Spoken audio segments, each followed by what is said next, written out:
Bonjour à toi et j'espère que tu vas bien. Ces derniers temps, j'ai réalisé beaucoup de vidéos sur le thème de la finance décentralisée et en particulier sur les projets de la DeFi.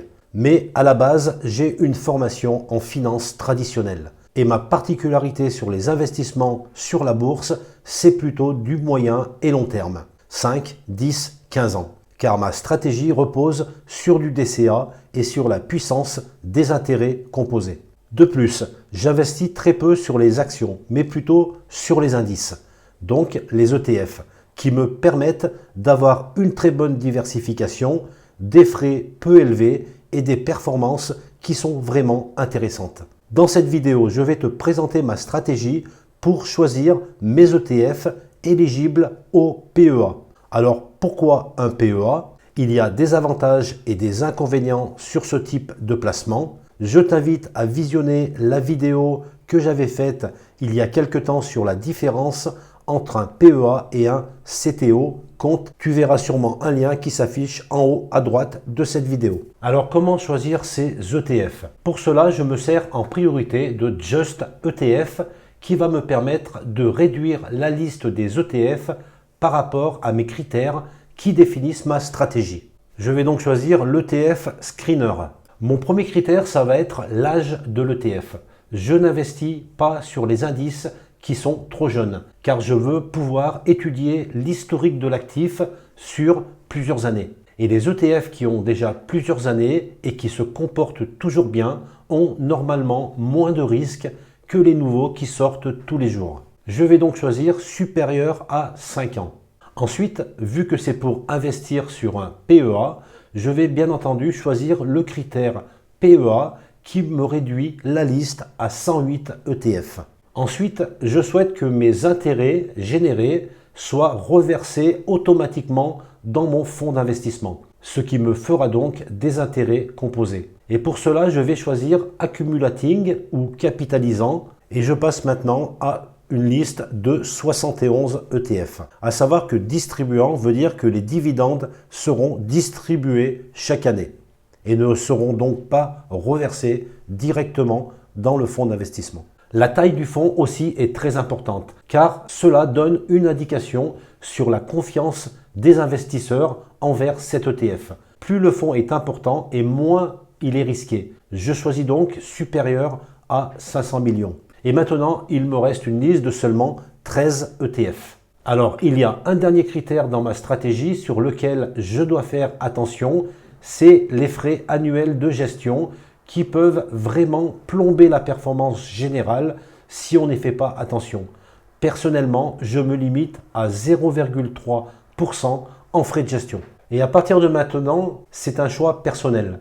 Cela va dépendre de ce que tu as déjà investi dans les ETF, de combien est ton capital d'investissement, de tes croyances, de ton feeling, etc. Je vais prendre un exemple simple. Tu n'as encore jamais investi et tu as un capital de 5 000 euros. Alors bien sûr, je ne suis pas un conseiller en investissement, mais si j'étais toi, je partirais sur un seul ETF, voire deux, mais pas plus. Alors par exemple, je pourrais prendre du FPY qui marche très bien. Par exemple, le BNP Paribas en euros, qui respecte tous mes critères et même les frais qui sont à 0,15%. C'est un fonds qui date de 2013, donc il a déjà fait ses preuves, il est bien capitalisant et la devise est en euros. On peut voir sa performance depuis le début d'année qui est très intéressante. Alors c'est une performance où on inclut les intérêts composés. On peut aussi observer le graphique sur plusieurs périodes. Si je passe au max, je peux constater le crack de fin 2018-2019 et la grosse baisse de mars 2020 due au Covid. Et je vois surtout que malgré cette crise Covid, le fonds a continué à bien performer.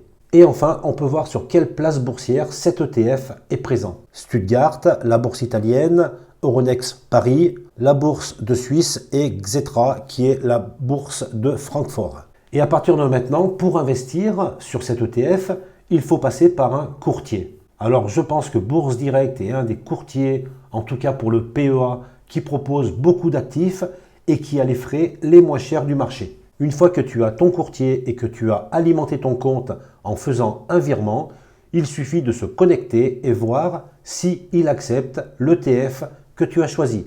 Et pour savoir, eh bien, il suffit de copier l'adresse ISIN qui se trouve ici et de la copier sur ton courtier. Et le courtier va te proposer le même actif mais sur plusieurs places boursières. La seule différence, c'est les frais de courtage que va te prendre le courtier sur ton achat, qui ne sont pas les mêmes suivant la place de marché que tu vas choisir. Et pour cela, tu dois regarder les conditions tarifaires suivant l'abonnement que tu as choisi. Tu vois que sur la place boursière de Paris, pour 5000 €, je vais payer 0,09% de frais de courtage, soit 4,5 €. Par contre, sur la place boursière de Londres ou de Francfort, les frais seront de 0,15% avec un minimum de 15 €.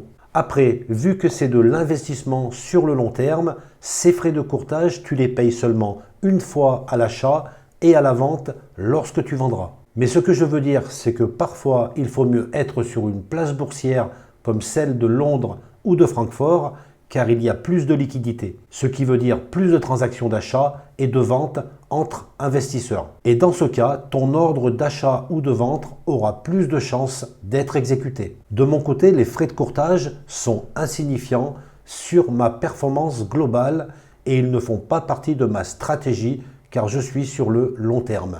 Mais je vais tout de même choisir la place boursière de Paris qui est ESE. Je vais déjà choisir achat. Pour la quantité, il faut que je calcule. Si j'achète pour 5000 €, je fais 5000 divisé par le prix, soit environ 19,56, ce qui me donne 255 parts et des poussières. Je rentre donc 255. Ensuite, je vais choisir mon type d'ordre. Soit je le laisse au marché si je souhaite acheter rapidement, mais à un prix que je ne maîtrise pas. En effet, dans ce cas, j'achèterai au prix qu'un vendeur voudra bien me le vendre. Ce qui veut dire que j'achèterai peut-être à 19,6, 19,8 ou même plus. Alors ce type d'ordre, il faut le faire lorsque les places boursières sont ouvertes. Par exemple, ne pas lancer un ordre au marché le week-end quand les places boursières sont fermées. Car le lundi à l'ouverture, le prix peut faire un gap, ce qui veut dire monter d'un coup, et tu pourrais avoir une surprise en achetant bien plus haut que tu le souhaites aujourd'hui. L'ordre au marché est vraiment un ordre que tu places si tu veux acheter coûte que coûte, essentiellement sur des actifs sur le long terme. Maintenant, si tu souhaites passer un ordre en maîtrisant ton prix d'achat, alors il faut que tu choisisses un ordre à cours limité. Et là, tu vas dire par exemple, j'achète à condition que le prix baisse à 19,4 €. Et ton ordre sera exécuté seulement si le prix de l'actif baisse pour atteindre la limite que tu as imposée. Alors là, tu maîtrises parfaitement le prix. Par contre, si le prix continue de monter, alors tu n'achèteras jamais. Voilà la différence entre ces deux ordres. Je pense que pour l'investissement long terme, tu peux tout de même choisir l'ordre au marché à condition que la place boursière soit ouverte lorsque tu passes ton ordre. Et dernière chose, il faut choisir le temps que va durer ton ordre, soit sur la journée et ensuite il sera annulé, soit sur révocation, ce qui veut dire jusqu'à quand que tu l'annules toi-même, ou tu peux même choisir une date de fin, ou tu peux choisir tout simplement jusqu'à la fin de l'année. Et pour finir, il te suffit de valider ton ordre et de le confirmer pour qu'il soit placé dans le carnet d'ordre. Et lorsque ton ordre sera exécuté, tu pourras aller dans ton portefeuille pour suivre ton investissement, voir les variations depuis que tu détiens l'actif, le bénéfice que tu es en train de faire, etc. Et bien voilà, cette vidéo est terminée. Merci à toi de l'avoir suivi jusqu'à la fin. Pense à t'abonner car c'est important pour le référencement de la chaîne. Enfonce le bouton des likes et si tu as des questions, va dans les commentaires et j'essaierai d'y répondre. Sur ce, je te dis à très vite.